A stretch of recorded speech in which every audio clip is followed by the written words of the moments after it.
வணக்கம். நாம இன்னைக்கு தமிழ் குக்கிங் லேடி சேனல்ல நம்ம பார்க்க போற ரெசிபி வத்த குழம்புக்கு தேவையான பொருட்கள்: மல்லி 2 டீஸ்பூன், வத்தல் 7, மிளகு 2 டீஸ்பூன், ஜீரகம் 1 டீஸ்பூன், கடலைப்பருப்பு 1 டீஸ்பூன், உளுந்து 1 டீஸ்பூன், அரிசி 1 டீஸ்பூன், காயம் 1/2 டீஸ்பூன், மஞ்சள் பொடி 1 சிட்டிகை. அரைக்கிறதுக்குள்ள தேவையான பொருட்கள் சொல்லியிருக்கேன்.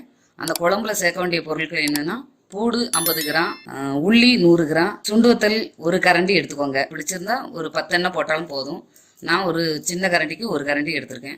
புளி எலுமிச்சம்பழம் அளவு, கருப்பட்டி 1 துண்டு, வடுமாங்காய் 4. இது அந்த குழம்புல சேர்க்க வேண்டிய பொருட்கள். இப்போ நம்ம அந்த மல்லி, வத்தல், மிளகு, ஜீரகம், கடலைப்பருப்பு, உளுந்து, அரிசி எல்லாம் ஒரு எண்ணெய் விட்டு நல்லா செவக்க வறுத்தரணும்.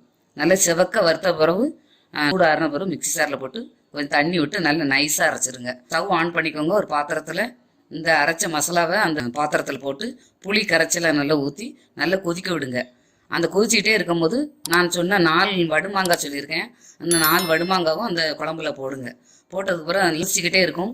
கொதிச்சதுக்கு அப்புறம் 2 உப்பும் போட்டுருங்க. நம்மளுக்கு அதில் மஞ்சள் பொடி, காயப்பொடி போட்டு நல்லா கொதிக்க விடுங்க.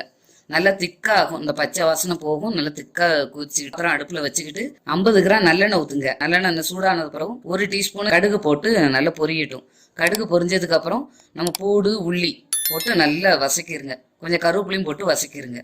வசக்கினதுக்கு அப்புறம் அந்த குழம்பு கொதிச்சுக்கிட்டு இருக்கோம். அதுல 1 துண்டு கருப்பட்டி போட்டுருங்க. கருப்பட்டி போட்டு நல்லா கொதிச்சுக்கிட்டே இருக்கட்டும். கொட்டினதுக்கு அப்புறம் நம்ம திருப்பி கொஞ்சம் எண்ணெய் விட்டு இந்த சுண்டுவத்தல் சொல்லியிருக்கேன். 1 கரண்டி எடுத்து 1 கரண்டி அளவு, இல்லை உங்களுக்கு கைக்கு ஒரு 10 எண்ணெய் போட்டாலும் போதும். உங்களுக்கு பிடிச்சிருக்க அளவுக்கு போட்டுக்கோங்க. 1 கரண்டி சுண்டுவத்தல் நல்லா எண்ணெயில விட்டு நல்லா பொன்னிறமா நல்லா பொரிச்சிடணும். நல்லா பொரிஞ்சதுக்கு அப்புறம் இந்த வத்த குழம்புல போட்டு திருப்பி ஒரே ஒரு கொதி தான். கொதிச்சதுக்கு அப்புறம் நம்ம இறக்கி வச்சு சாதத்துக்கு நல்ல குறைவான சாதத்துக்கு வச்சு சாப்பிட்டு பாருங்க. வாரத்தில் 1 நாள் வச்சு இந்த குழம்பு வச்சாருங்க. இந்த குழம்பு நான் சொல்ற குழம்பு ஒரு 5 பேருக்கு நம்ம பரிமாறிக்கலாம். அந்த குழம்பு வச்சு சாப்பிட்டுக்கலாம். 5 பேருக்கு வச்சு சாப்பிட்டுக்கலாம்.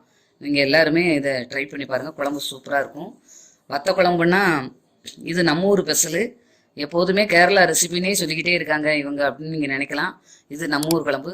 இந்த குழம்பையும் டேஸ்ட் பண்ணி பார்த்துட்டு கமெண்ட் பண்ணுங்கள். எல்லோருக்கும் ரொம்ப பிடிக்கும். நீங்களும் ட்ரை பண்ணி பாருங்கள். வத்த குழம்பு ரெடி.